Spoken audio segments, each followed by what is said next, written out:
अब हम लोग इस स्वास्थ्य व्रत के अंदर ये पर्सनल हाइजीन यानी व्यक्तिगत स्वास्थ्य के ऊपर कुछ टॉपिक है, उसका हम अलग से वीडियो बना रहे हैं, इसमें इसका अध्ययन करेंगे। अच्छा, स्वास्थ्य की सुरक्षा के लिए उपाय, ये व्यक्तिगत स्वास्थ्य में आते हैं। अच्छा, त्वचा की सुरक्षा के उपाय के लिए हम क्या क्या करते हैं? अभ्यंग करते हैं, शरीर परिमार्जन करते हैं, स्नान करते हैं, अनुलेपन करते हैं और वस्त्र धारण करते हैं। ये 5 प्रकार की क्रियाएं बताई गई है। अब इनका आगे विस्तार से हम लोग अध्ययन करें। अभ्यंग किसे कहते हैं? अभ्यंग कहते हैं हमारे शरीर पर जो मालिश करते हैं उसको अभ्यंग कहते हैं। जैसे तेलाभ्यंग, तेल के द्वारा हमारे शरीर मालिश करते हैं। तेलाभ्यंग से क्या होता है? हमारा शरीर सुदृढ़ होता तथा त्वचा कोमल होती है। त्वचा क्या होती है? कोमल होती है और शरीर में क्लेश तथा व्यायाम यानी परिश्रम को सहन करने वाला बन जाता है। इसमें व्यातजन्य व्याधियाँ नहीं होती है। तेलाभ्यंग से में क्या क्या लाभ होता है? तेलाभ्यंग से हमारे शरीर एक तो सुदृढ़ होता है, त्वचा कोमल होती है और शरीर में क्लेशों यानी तथा परिश्रम को सहन करने की शक्ति मिलती है और वातजन्य व्याधियाँ नहीं होती है। ये इसलिए तेलाभ्यंग इसलिए शरीर हमारे उपयोगी है। क्या क्या फायदा होता है तेलाभ्यंग से, ये बता दिया गया हमने। आचार्य वांगभट्ट ने तेलाभ्यंग के निम्नलिखित गुण बताए गए। आचार्य वांगभट्ट ने बताए तेलाभ्यंग की क्या क्या होता है? अकाल जरा का नाश होता है, यानी अकाल मृत्यु नहीं होती है। थकावट नहीं आती है, यदि हम लोग अभ्यंग करें तो थकावट नहीं आती है। वातजन्य व्याधियाँ नहीं आती है। नेत्रों के लिए लाभ होता है, नेत्रों के लिए होते हैं तथा आयु का वर्धन होता है, हमारे आयु लंबी होती है। वो नींद को लाने वाला होता है, नींद अच्छी आती है, शरीर सुदृढ़ बनता है और त्वचा के लिए लाभदायक होता है। ये आचार्य वांगभट्ट ने कहा है। वो इस अभ्यंग किसको नहीं करना चाहिए? ये अभ्यंग है पहला टॉपिक। अभ्यंग किसको नहीं करना चाहिए? अभ्यंग के लिए निषेध भी कहा गया है। एक तो नव ज्वर रोगी, जिसको नया ज्वर हुआ हो, नव ज्वर होता एक तो नव ज्वर को कितने ज्वर मानते हैं? जो 8 दिन तक 7 दिन तक जो ज्वर होता है उसे नव ज्वर मानते हैं। और अजीर्ण। तीसरा आता है वमन विरेचन व निरुह का प्रयोग किया गया, यानी जिसको बस्ती का प्रयोग किया, वमन विरेचन और बस्ती का प्रयोग किया गया है, उसके हम अभ्यंग नहीं कर सकते। और संतर्पण जन्य व्याधियों से ग्रस्त व्यक्ति को भी हम लोग अभ्यंग नहीं करते, इसलिए अभ्यंग का निषेध किया गया है। अब शरीर परिमार्जन, दूसरा टॉपिक आता है परिमार्जन। शरीर परिमार्जन क्या होता है? इसके शरीर की दुर्गंधता, गुरुता, तंद्रा, कंडू यानी खुजली, मन अरोचक का नाश होता है। त्वचा से सम्यक प्रकार से पसीने आने लगते हैं, यानी जो परिमार्जन करते हैं, जो झाग उत्पन्न करते हैं, परिमार्जन करते हैं, जो शरीर से झाग उत्पन्न करते हैं, उससे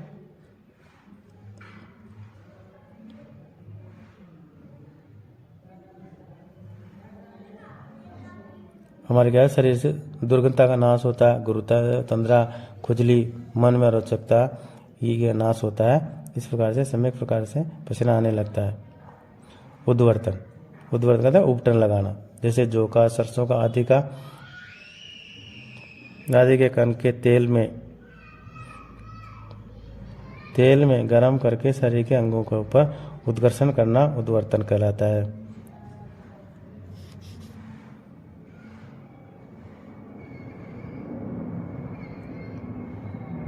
ये उपटन लगाना है, उद्वर्तन कहते हैं उपटन लगाने को उद्वर्तन कहते हैं। इससे क्या क्या लाभ होता है? इससे वात का नाश होता है और कफ मेद का नाश होता है। मेद का नाश होता है और कफ का नाश होता है।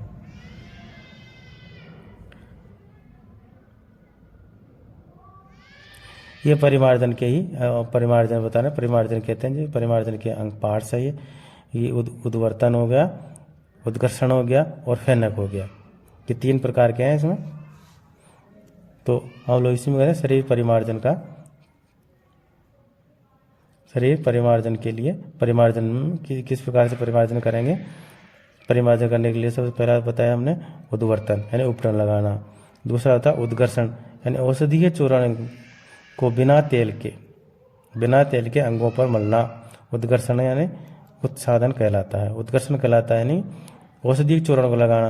एक तो उपटन लगा रहे थे, उद्वर्तन गया उपटन लगाना, जो सरसों का तेल, जो का सरसों का आदि को तेल में गर्म करके फिर लगाते हैं। और उद्गर्षण कहते हैं औषधि चूर्ण को बिना तेल के ही लगाते हैं। ठीक है, ये किस में काम करता है? ये कंडू यानी खुजली में, कोढ़ में दवाई को नष्ट करता है। और तीसरा आता है फेनक। ये दोनों क्रिया करने के बाद फेनक कहता है रीठा या आंवला को, पानी को या साबुन से, आजकल तो साबुन आ गया, उसको धोने को फेनक कहते हैं। इससे रोम छिद्र खोलते हैं। अब आता है थर्ड पॉइंट आता है स्नान करो। प्रतिदिन स्नान करना चाहिए। प्रतिदिन स्नान करना चाहिए, ये हमारा स्नान का क्रम है। इससे त्वचा की देखभाल है, त्वचा किस प्रकार से निरोग स्वस्थ रहे, इसलिए हमें प्रतिदिन स्नान करना चाहिए। स्नान के क्या क्या लाभ होते हैं? शीतल जल के लाभ होते हैं। क्या होता है? रक्त पित्त का नाश होता है, अग्नि प्रदीप्त होती है और नेत्रों के लिए हितकर होती है। ये शीतल जल के लाभ बताए गए। और उष्ण जल के स्नान से क्या होता है? वात और कफ का नाशक होता है, रोम को फूलते हैं, जिससे स्वेद अधिक आता है। इससे रोम को खुल जाते हैं और स्वेद पसीना अच्छी तरह से निकलता रहता है। ये इस तरह से ये उष्ण जल का निषेध। स्नान किसको नहीं करना चाहिए? अतिसार के रोगी को, ज्वर के रोगी को, कर्णशूल वात व्याधि को, अध्यमान, अरुचि तथा अजीर्ण रोग से पीड़ित व्यक्ति को स्नान निषेध कहा गया है। दूसरा है हृदय, नेत्र रोग, पीनस व मुख रोग,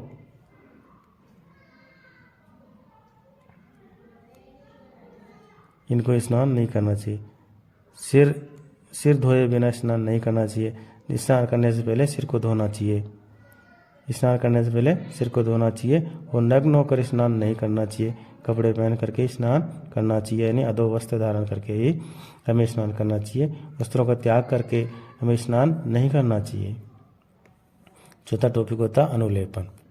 स्नान करने के बाद हम लोग क्या करते हैं? अनुलेपन, जो आजकल के लोग क्या करते हैं, स्नान करने में जो सेंट लगाते हैं, स्प्रे करते हैं, उसको चंदन आदि सुगंधित द्रव्यों का संपूर्ण शरीर पर लेप करना अनुलेपन कहलाता है।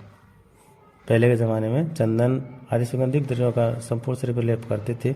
आजकल सेंट का स्प्रे कपड़ों पर मार लेते हैं, यह अनुलेपन हो जाए। और वस्त्र धारण करना, ऋतु के अनुसार वस्त्रों का धारण करना चाहिए। जैसे ग्रीष्म ऋतु है तो पतले कपड़े पहनने चाहिए, यदि शरद ऋतु है तो हमें ऊनी कपड़े पहनने चाहिए। अब आती केशों की सुरक्षा के उपाय, हमारे बालों की सुरक्षा के उपाय। अब हमने पहले पढ़ लिया त्वचा के लिए। अब त्वचा के बाद में आता है केश यानी बाल। प्रतिदिन सिर के बालों को धोना चाहिए। हमारे सिर के बालों को रोज धोना चाहिए। चरक के अनुसार केश सिर के बाल को समश्रु कहते हैं दाढ़ी के बाल को, केश कहते हैं सिर के बालों को, और समश्रु कहते हैं दाढ़ी के बालों को। नख आदि को काटने तथा उनको प्रसाधन सजावट करने से है, यानी कि इनको काटना चाहिए। हमारे केश सिर के बाल, समश्रु यानी दाढ़ी के बाल, और नाखूनों को काटना चाहिए, उनका प्रसाधन करना चाहिए। और दांतों की ये इस तरह से केशों की सुरक्षा होती है। उनको समय के ऊपर काटेंगे, समय के ऊपर उनके ऊपर तेल की मालिश का तेल लगाएंगे, केशों के ऊपर तेल लगाएंगे तो उनकी सुरक्षा होगी। यदि हम तेल नहीं लगाएंगे, रुष्क रहेंगे तो बाल झड़ने लगेंगे, गिर जाएंगे बाल, दो मुखी बाल होकर के और धीरे धीरे बाल गिरने लगेंगे। ठीक है, इसी प्रकार से हमारे सिर का, केशों का और नाखूनों का प्रसाधन यानी स्वास्थ्य सुरक्षा करनी चाहिए। फिर दांत की सुरक्षा के उपाय बताए गए हैं। दांतों की सुरक्षा के उपाय के लिए दांतों दातुन करनी चाहिए। सबसे पहले तो होता है दातुन करनी चाहिए। अब ये हमारे आयुर्वेदिक ग्रंथों में हमें दातुन का आज के समय में तो हम ब्रश से करते हैं, लेकिन पहले के ज़माने में जो दातुन होती थी कैसी होती थी? 12 अंगुल लंबी होती थी। 12 अंगुल लंबी होती थी और एक कनिष्ठ का अंगुली होती है उतनी मोटी होती थी। कनिष्ठ का अंगुली की जितनी मोटी वो 12 अंगुल लंबी होती थी दातुन का रस के अनुसार हम दातुन करते थे। जैसे कसाय रस, कटु रस तथा तिक्त रस होना चाहिए था। ये रस के आधार पर हम लोग उसकी दातुन करते थे। और मंजन में मधु, यो, सौंठ, मरीच, पीपल, त्रिकटु, सौंठ, मरीच, पीपल आ गया, त्रिफला आ गया, त्रिमधगा, विड़ंग आ गया, नागकेसर हो गया, चीता हो गया, और तेल और सेंधा नमक तथा तेज पत्ते का चूर्ण ये मंजन बना करके मंजन प्रयोग में करते थे। निषेध किस किस को नहीं करना चाहिए? गला का, तालु का, ओष्ठ तथा जीवा रोग में, मुख पाक में, खांसी में, हिक्का, सर्दी और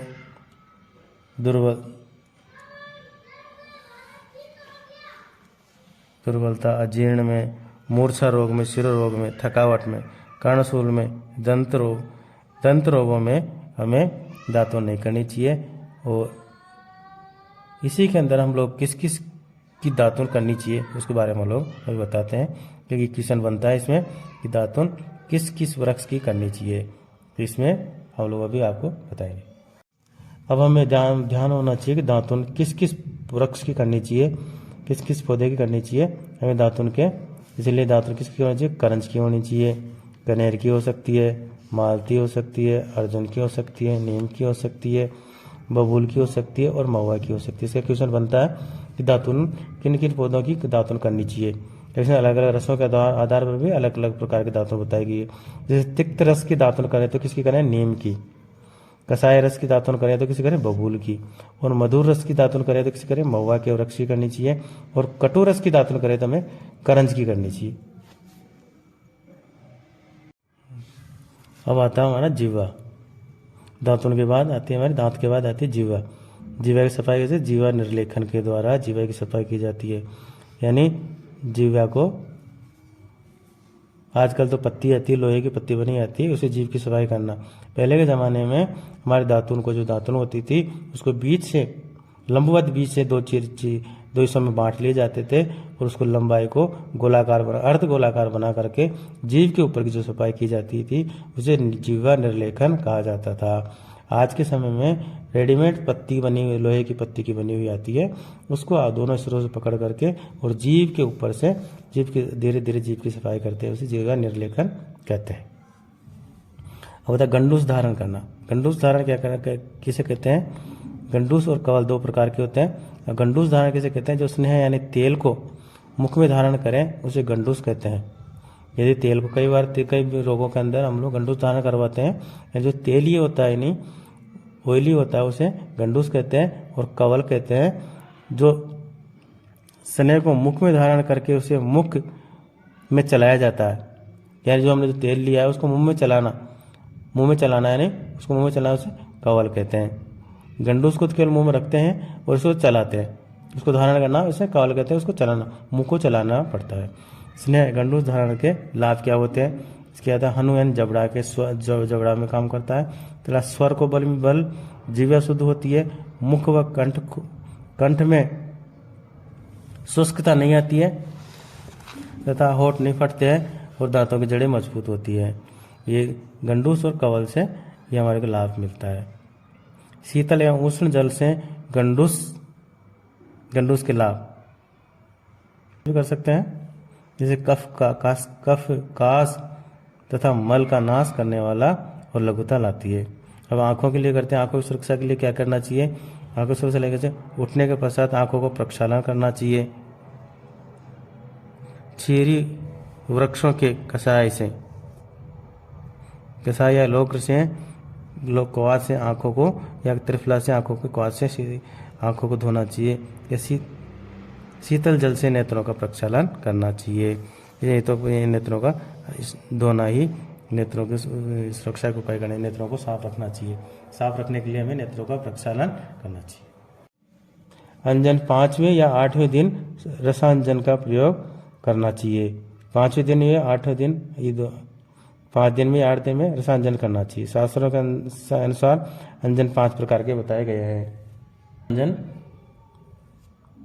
सोबिरांजन और रसांजन, श्रोतांजन, पुष्यांजन और नीलांजन, ये 5 प्रकार के अंजन होते हैं। स्वरांजन और रसांजन प्रतिदिन कर सकते हैं और श्रोतांजन, पुष्पांजन और नीलांजन नेत्र गतिविधियों में ही करते हैं। लाभ, नेत्रगत श्लेष्मा का नाश होता है। इससे जो हम ये अंजन की क्रिया करते हैं, अंजन से क्या होता है? नेत्रगत श्लेष्मा होती है उसका नाश होता है। काष्ठोतना का प्रयोग, आश्चोतना। आचार्य सुश्रुत ने नेत्र रक्षा के लिए आश्चोतना आदि का प्रयोग करना बताया। ये निम्न प्रकार के होते हैं: तर्पण, पुट्टपाक, सेक, आश्चोतना, अंजन। ये 5 प्रकार के बताए आश्चोतना के अंदर बताए आचार्य सुश्रुत ने। तर्पण प्रयोग, इसमें क्या करते हैं, नेत्र को त्रिफला, घृत आदि से भर देते हैं। यानी नेत्र के ऊपर एक उड़द के आटे के आंखों के चारों तरफ एक प्रकार का घेरा बना लेते हैं और उसमें हम लोग त्रिफला घृत से भर देते हैं, उसे तर्पण कहते हैं।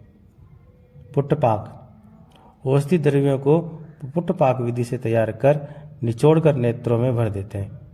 जो कुछ औषधि बनाते हैं, पुट्टपाक विधि से औषधियाँ बनाते हैं, उसे निचोड़ करके नेत्रों का जो गड्ढा बनाया है हम उसमें भर देते हैं। सेक का प्रयोग, इसमें निम्न औषधियों द्वारा नेत्रों का सेक करते हैं। आश्चोतन, इसमें ड्रॉपर की सहायता, आश्चोतन बोलते हैं ड्रॉपर की सहायता से औषधि द्रव्यों को आंखों में डालने को आश्चोतन बोलते हैं। आजकल की जितनी भी दवाएं आती है वो ड्रॉपर की दवाएं आती है, उसे आश्चोतन भी बोलते हैं। आश्चोतन बोलते हैं। अंजन, इसमें सलाखा या अंगुली की सहायता से अंजन यानी काजल लगाया जाता है आंखों के अंदर। 200 के अनुसार कर्मों से अंजन के 4 भेद हैं। अंजन के भी 4 प्रकार के भेद बताए गए हैं। लेख अंजन, ये 5 रसों का द्रव्य से बनाया जाता है। मधुर रस का प्रयोग नहीं करते इसमें। जो लेखन अंजन होता है उसमें मधुर रस नहीं होता और मधुर के अलावा अम्ल, लवण, कटु, तिक्त, कसाई 5 द्रव्य होते हैं। ये शुक्लगत तथा मांसाहार आदि नेत्र रोगों में प्रयोग करते हैं। रोपण अंजन, ये कसाय एवं तिक्त रस वाले द्रव्यों एवं स्नेह के प्रयोग से बनाया जाता है और ये इसका प्रयोग किया जाता है अभिषंद रोग में इसका प्रयोग किया जाता है, नेत्र अभिषंद में किया जाता है। और स्नेहन अंजन क्या होता है, ये सर्प आदि छोटे जीवों की वसा से बनाया जाता है तथा ये वात जनित तिमिर विकारों में प्रयोग किया जाता है। प्रसाद अंजन, मधुर रस तथा शीत वीर्य वाले द्रव्यों तथा घृत आदि के संयोग से बनाया जाता है और ये अभिषंद रोग में इसका प्रयोग किया जाता है। अंजन लगाने का समय क्या होना चाहिए, प्रातःकाल या सायंकाल, दोनों समय में लगा सकते हैं। निश्चय इसका कब नहीं लगाना चाहिए, अंजन का प्रयोग कब नहीं करना चाहिए, ये क्या करना चाहिए, हमें अत्यंत शीत में, अत्यंत उष्ण में और अत्यंत वायु चलती समय में और मेघ रहने में, यानी जो बादल हो रहे हैं उसमें अंजन नहीं लगाना चाहिए। अब आते हैं कान की सुरक्षा के उपाय। अब किस तरह से हम कान की सुरक्षा करेंगे। कर्णाभ्यंग यानी बाह्य कर्ण पर अभ्यंग करना चाहिए। जो बाह्य कर्ण है उसके ऊपर हमें तेल मालिश लगाना चाहिए, अभ्यंग करना चाहिए। कर्ण पूर्ण, प्रतिदिन कर्णों के भीतर सरसों का तेल या औषधीय तेल डालना चाहिए, इसे कर्ण पूर्ण कहते हैं। अब आती है हाथ पैरों की सुरक्षा के उपाय। प्रतिदिन नियमित रूप से शौच क्रिया के पश्चात हस्तपाद प्रक्षालन करना चाहिए, हाथों और पैरों को धोना चाहिए। इसके लिए हम साबुन आदि का प्रयोग कर सकते हैं। हाथों पैरों की सुरक्षा के उपाय।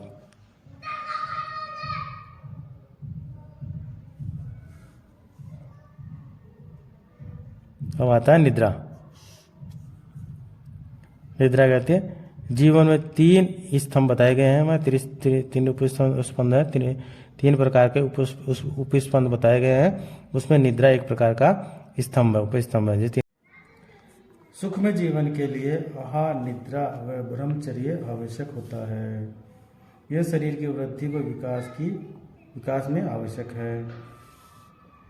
जब कार्य करने से मन थक जाता है तब इंद्रियां भी थकने के कारण अपने अपने विषयों से निवृत्त हो जाती है।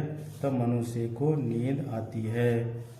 यह नींद कब आती है, जब थकान होती है, यानी जब शारीरिक और मानसिक थकान होती है तब निद्रा आती है। अच्छा, नियम पूर्वक निद्रा का सेवन करने से व्यक्ति स्वस्थ एवं सुखी रहता है। शरीर में स्थूलता व कृशता विशेषकर निद्रा व आहार जन्य ही है, यानी शरीर मोटा हो जाता है या दुबला पतला होता है, निद्रा व आहार के कारण ही होता है। ठीक है, तो निद्रा के लाभ, अब निद्रा के लाभ बताते हैं क्या है। शरीर में आरोग्य, शरीर का पोषण, बल की वृद्धि, शुक्र की वृद्धि, ज्ञानेंद्रियों के उचित रूप से प्रकृति तथा दीर्घायु, यानी निद्रा से शरीर आरोग्य होता है, शरीर को पोषण व बल मिलता है, सुख की वृद्धि होती है, ज्ञानेंद्रियों को उचित रूप से प्रकृति और दीर्घायु को प्राप्त होती है। यदि उचित रूप से हम लोग निद्रा नहीं लेते तो क्या होता है? निद्रा नहीं लेने से रोग हो जाता है, ग्रस्तता हो जाती है, बल की हानि होती है, नपुंसकता आती है और ज्ञानेंद्रियों को उचित रूप से प्रवर्तित न होना यानी ज्ञानेंद्रियां अपना कार्य अपने उचित रूप से नहीं कर पाती है। अब आते हैं निद्रा के भेद। निद्रा 6 प्रकार की होती है। 6 प्रकार की निद्रा बताई गई है आयुर्वेद शास्त्रों में। एक तो तमोभवा, पहली आती है तमोभवा, दूसरी आती है श्लेष्म सुखद भवा, सम सुखद भवा, सम समुद्भवा, श्लेष्म समुद्भवा, तीसरी आती मन शरीर श्रम संभवा, चौथी आती आगंतुकी, पांचवी आती है व्याध्यानुवर्तनी और छठी आती है रात्रि स्वभाव प्रभावा। इसमें रात्रि स्वभाव प्रभावा ही स्वाभाविक निद्रा है, यानी जो हमारी छठी निद्रा है वही स्वाभाविक निद्रा है। तथा तमोभवा निद्रा वह दुख के कारण उत्पन्न होती है और शेष निद्राएं रोग के कारण उत्पन्न होती है। यानी पहले नंबर की निद्रा तमोभवा ये दुख के कारण होती है। केवल रात्रि स्वभाव प्रभावा निद्रा ये सुख की निद्रा होती है, यानी ये स्वाभाविक निद्रा होती है। और शेष 4 ये निद्राएं हैं वह रोग के कारण उत्पन्न होती है। दिन में शयन के योग्य पुरुष, दिन में कौन कौन सा व्यक्ति सो सकता है? दिन के अंदर जो क्षीण व्यक्ति, जो दुर्बल व्यक्ति हो वो सो सकता है, अजीर्ण का रोगी सो सकता है, पुरुषत जिसको 6 श्वास संबंधी रोग हो वो सो सकता है, वृद्ध बालक स्त्री सो सकते हैं, और जो प्यास से पीड़ित व्यक्ति हो वो भी सो सकता है, जिसको अतिसार से पीड़ित, जो अतिसार रोग से पीड़ित हो वो भी सो सकता है, शूल रोग से पीड़ित हो वो सो सकता है, श्वास रोग से पीड़ित हो वो सो सकता है, का रोग से पीड़ित हो वो सो सकता है, ऊंचे स्थान से गिरा हुआ व्यक्ति सो सकता है, चोट खाया हुआ व्यक्ति सो सकता है, उन्माद या पागल व्यक्ति सो सकता है, सवारी से चलने वाले थकान हो रही वो सो सकता है, रात्रि जागरण किया हो यानी जो रात्रि को जगा हो वो सो सकता है, क्रोध शोक तथा भय से पीड़ित व्यक्ति सो सकता है, और जिनकी दिन में स्नान करने की आदत हो, जिनकी सोने की आदत हो वो व्यक्ति भी सो सकता है। हाँ, ग्रीष्म ऋतु में दिन में शयन करने के लाभ, केवल ग्रीष्म ऋतु में ही दिन में सोने का विधान है और किसी ऋतु में सोने का विधान नहीं है। इसमें क्या, रुष्क शरीर वाले मनुष्य के शरीर में वायु बढ़ जाने से दिन में सोना उत्तम है। शेष ऋतु में निषेध बताया गया है। दिन में शयन करने के अयोग्य पुरुष, जो कौन व्यक्ति दिन में नहीं सो सकता है? जो व्यक्ति मृदस्व यानी मोटा हो, जो व्यक्ति घृत व दूध का सेवन करता हो वो दिन में नहीं सोना चाहिए, कफ प्रकृति का हो, तो कफजन्य रोग हो वो दिन में नहीं सोना चाहिए, जो व्यक्ति विष से पीड़ित हो वो दिन में नहीं सोना चाहिए। अब निद्रा का समय क्या है इसके लिए बताया गया है। रात्रि में 6 से 9 घंटे तक निद्रा लेनी चाहिए, रात्रि को ही लेनी चाहिए और 6 से 9 घंटे की निद्रा होनी चाहिए। निद्रा के समय काम क्रोध भय लोभ आदि से निवृत्त होकर सोना चाहिए। दिन में शयन करने से हानियाँ, हलीमक, दिन में शयन करेंगे तो हलीमक रोग हो सकता है, सिरसुल हो सकता है, शरीर में भारीपन आ सकता है, अंगों में टूटन के समान वेदना हो सकती है, अग्निमान हो सकता है, शोथ हो सकता है, रुचि चकते हो सकते हैं, फुंसियाँ हो सकती है, कंडू या खुजली हो सकती है, खांसी हो सकती है, गले के रोग हो सकते हैं, स्मरण शक्ति है, बुद्धि का नाश हो सकता है और स्रोतों में रुकावट और ज्वर हो सकती है। अब निद्रानाश के कारण, निद्रा किस कारण से नहीं आती है, निद्रानाश किस प्रकार से हो जाती है? कार्य से हो सकती है, काल के कारण हो सकती है, विकारों के कारण हो सकती है, जैसे बीपी, उन्माद, सन्निपात, ज्वर में निद्रा नहीं आती है, और प्रकृति, वात और पित्त प्रकृति वाले को कम नींद आती है। तथा दोष प्रवृत्ति के कारण वात तथा पित्त दोष की वृद्धि के कारण भी नींद नहीं आती है। अब नींद नाश की चिकित्सा, जैसे अनिद्रा हो जाती है उसकी चिकित्सा कैसी होती है? नींद नाश की चिकित्सा। अभ्यंग, शरीर पर मालिश करना चाहिए। उत्सादन, शरीर पर उपटन लगाना चाहिए, स्नान करना चाहिए। चावल व दही के साथ चावल का दही के साथ सेवन करना चाहिए। दूध, घृत, मदिरा का सेवन करना चाहिए। मन के अनुकूल गंध व शब्दों को सुनना चाहिए। संवाहन यानी शरीर को दबवाना चाहिए। नेत्रों का तर्पण करना चाहिए। मुख व सिर पर शीतल द्रव्यों का लेप करना चाहिए। सुंदर, स्वच्छ एवं मनोकूल बिस्तर पर सोना चाहिए। निवास स्थान का सुंदर होना चाहिए। ये सब क्रिया करेंगे तो हमें नींद अच्छी आएगी। शरीर में श्रम उत्पन्न करने वाले कर्म को व्यायाम कहते हैं।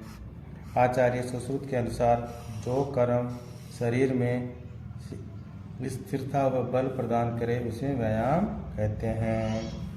यानी अपनी शक्ति से आधे व्यायाम करने का निर्देश दिया गया है। यानी जो व्यायाम करे वह हमें अपने आधी शक्ति के अनुसार ही व्यायाम करना, अपनी शक्ति से आधी ही व्यायाम करना चाहिए। जैसे आचार्य सुश्रुत ने कहा। अर्ध व्यायाम के निम्नलिखित लक्षण होते हैं। जो व्यायाम आदि शक्ति से व्यायाम करते हैं उसके क्या क्या लक्षण होते हैं, कैसे समझे कि हमारे आदि शक्ति से ही व्यायाम कर रहे हैं, जैसे हाँफने लगते हैं। पहला क्या होता है, हाँफने लगते हैं, जल्दी जल्दी श्वास आने लगता है। कक्षा यानी कांख में जो हमारी कक्षा जिसको बोलते हैं, कांख जिसको बोलते हैं, उसके ऊपर, ललाट के ऊपर और नासा पे नाक के ऊपर हाथ और पैरों को पसीना आने लगे। जब हाथ और पैरों को पसीना आने लग जाए, सुस्त और तो बूंदे निकलने लग जाए, तो समझना चाहिए हमें अर्ध व्यायाम हुआ है। हमारा व्यायाम हमारी आदि शक्ति के अनुसार हो रहा है। यानी मुख में शुष्कता की अनुभूति होने लगे, यानी हमें प्यास लगने लग जाए। ये तब जाकर के महसूस होता है कि हमें अपने अर्ध शक्ति से हमने व्यायाम की है। मनुष्य को बल, व्यय, शरीर दोष, काल व आहार का विचार करके व्यायाम करना चाहिए। हमें अधिक व्यायाम करना भी नहीं चाहिए। अधिक व्यायाम करें तो हमें नुकसान होता है, कई प्रकार के रोग ग्रसित हो जाते हैं। और कम व्यायाम करेंगे तब भी रोग ग्रसित हो जाते हैं। हमें संतुलित व्यायाम करना चाहिए, यानी हमारी शक्ति से आधी ही व्यायाम करनी चाहिए। चक्रमण कहते हैं, जो धीरे धीरे पैदल घूमना होता है उसे हम चक्रमण कहते हैं। व्यायाम के लाभ। अब आचार्य चरक के अनुसार शरीर में लघुता होना, लघुता यानी हल्कापन महसूस करना, शरीर में शक्ति का आना, शरीर में ताकत का आना, शरीर में स्थिरता आना, शरीर दुख सहन करने की शक्ति आना, दोषों में क्षीणता आना, यानी दोष को क्षय हो जाना, और अग्नि की वृद्धि होना, हमारी अग्नि की वृद्धि हो जाती है। आचार्य सुश्रुत के अनुसार क्या क्या होता है, शारीरिक व मानसिक थकावट, प्यास, गर्मी, सर्दी आदि को सहन करने की शक्ति आ जाती है। आरोग्य की प्राप्ति होती है। मोटापा दूर होता है। दुश्मन भी दुख नहीं देते, यानी दुश्मन भी दुख नहीं देते। जब व्यायाम करते हैं तो दुश्मन होते हैं वो भी हमें से डरने लगते हैं।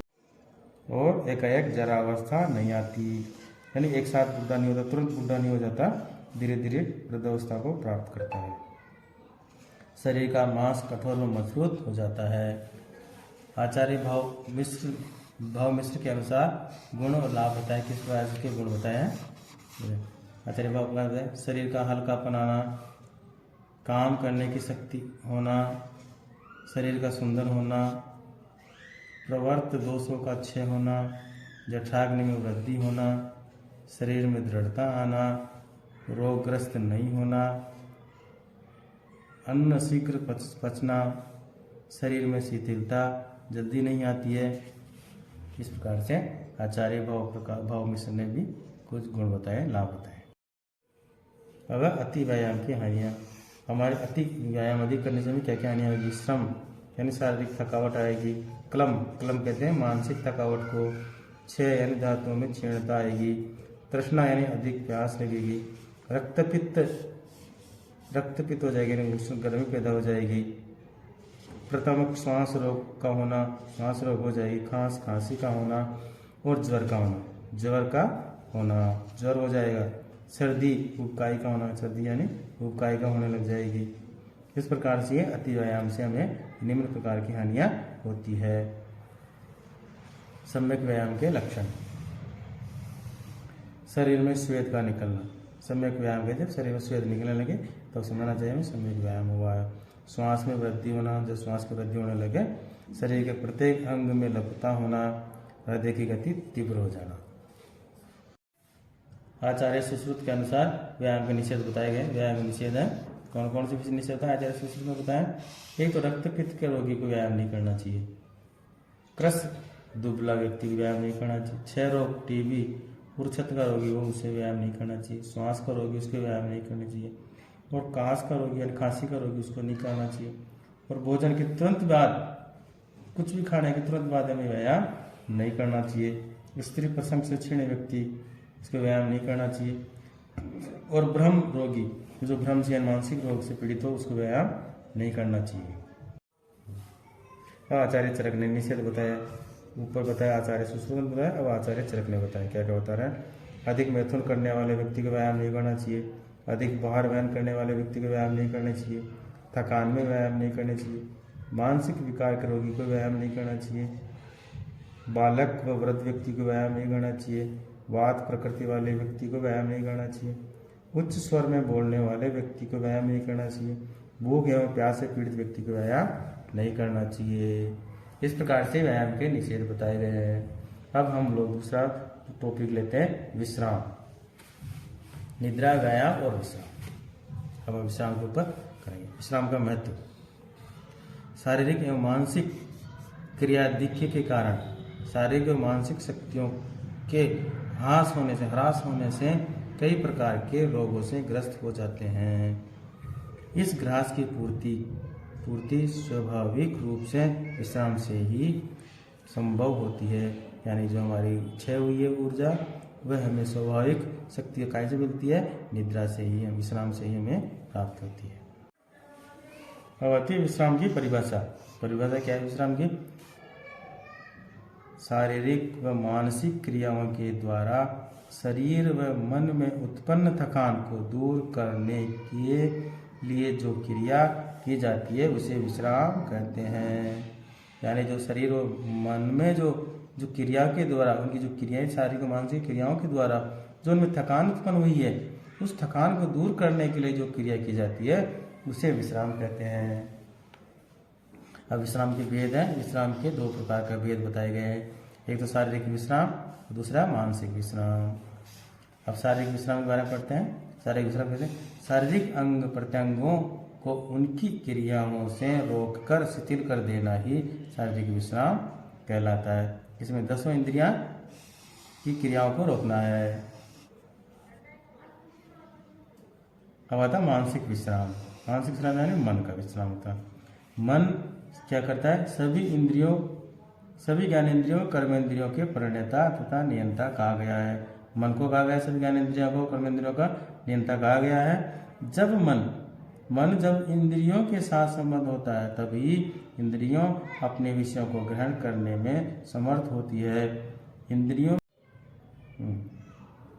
में श्रम यानी कार्य उत्पन्न होने से मन में भी आयास यानी थकान उत्पन्न हो जाती है। मन में उत्पन्न होने वाले श्रम को क्लम कहते हैं। आचार्य ने कहा है कि मन में उत्पन्न होने वाले श्रम को क्या कहते हैं? क्लम कहते हैं। ये ध्यान रखने की बात है कि क्लम कहते हैं। क्लम किसे कहते हैं? ये क्वेश्चन बन सकता है, क्लम किसे कहते हैं? तो आचार्य के द्वारा कहा गया मन में उत्पन्न होने वाले श्रम को क्लम कहते हैं। मन के कार्य, मन के क्या क्या कार्य होते हैं?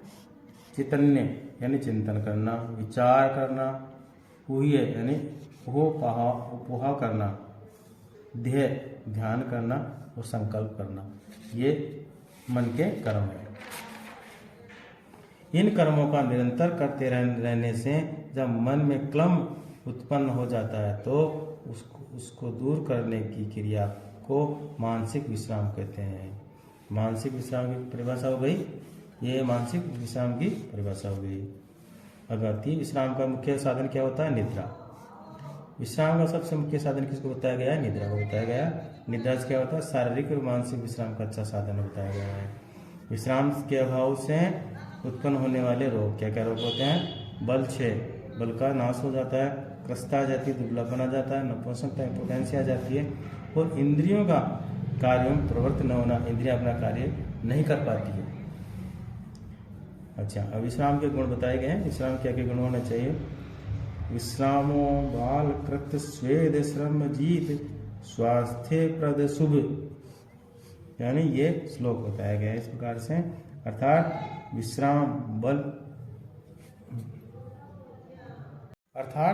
विश्राम बल देने वाला, स्वेद को जीतने वाला, श्रम का नाश करने वाला और स्वास्थ्य का वर्धन करने वाला तथा शरीर व मन के लिए हितकर होता है। ये ऊपर बताया गया जो श्लोक था उसका ये हिंदी अनुवाद होता है। अच्छा, अब इनका अलग अलग वर्ड होते हैं। जिसको कहते हैं बालकृत विश्राम हो। बालकृत का मतलब होता है शरीर में 2 प्रकार की क्रियाएं होती है, जिसको बोलते हैं चय और अपचय। दोनों को सम्मिलित रूप से चय अपचय कहते हैं, मेटाबॉलिज्म क्रिया कहते हैं।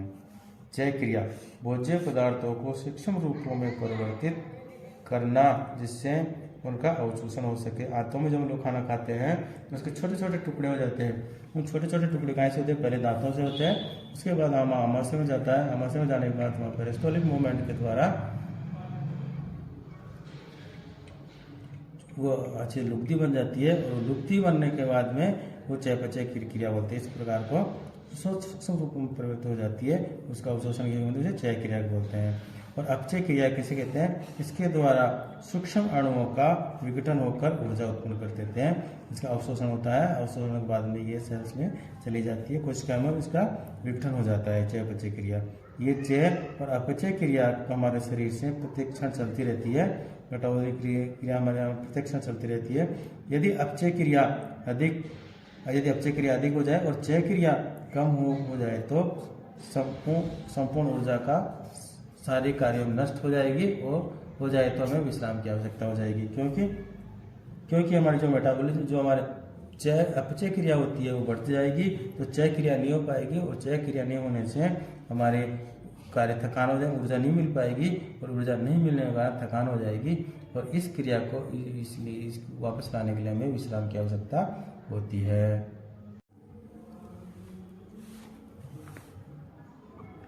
यानी जो शारीरिक कार्यों में नष्ट हो जाए तो विश्राम आवश्यक होती है।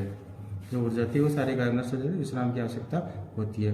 अपचय क्रिया के साथ साथ चय क्रिया होना आवश्यक है, क्योंकि अपचय क्रिया होती रहेगी तो साथ साथ चय क्रिया होती रहेगी, तो उसमें हमें ऊर्जा मिलती रहेगी। अतः विश्राम के द्वारा अपचय क्रिया से नष्ट ऊर्जा की पूर्ति चय क्रिया के द्वारा की जाती है। हम विश्राम करेंगे तो चय क्रिया बढ़ जाएगी, और चय क्रिया बढ़ने से अपचय क्रिया चालू रहेगी, इससे हमें ऊर्जा की उत्पत्ति होगी, इससे पुनः बल की प्राप्ति होगी। इसके लिए हमें विश्राम को बलकृत कहा, यानी इसलिए विश्राम क्या कहा गया? बलकृत, यानी बल देने वाला कहा गया है। जब हम लोग सोते हैं उस समय हमारी चयापचय क्रिया सामंजस्य बनाते हुए चलती है, और उससे हमें बल की प्राप्ति होती है। दूसरा है स्वेद जीत यानी शारीरिक कार्य से जो ऊष्मा उत्पन्न होती है, जिससे शरीर का ताप बढ़ने लगता है, और ताप को नियंत्रण रखने के लिए स्वेद की उत्पत्ति होती है। इसलिए विश्राम में स्वेद जीत कहा गया है, क्योंकि यदि विश्राम करेंगे तो हमें पसीना नहीं आता है, इसलिए स्वेद जीत कहा है। श्रम जीत यानी निरंतर कार्य करने से आयास यानी थकान उत्पन्न होती है, जिसे हम श्रम कहते हैं, और विश्राम करने से श्रम का नाश हो जाता है। तो चौथा है स्वास्थ्य प्रद, यानी श्रम से दोष धातु व मलों में समानता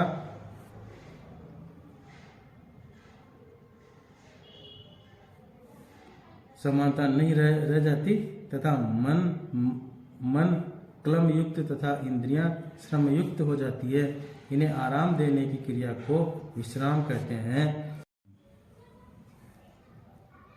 अतः दोष धातु व मलों की समय अवस्था में हो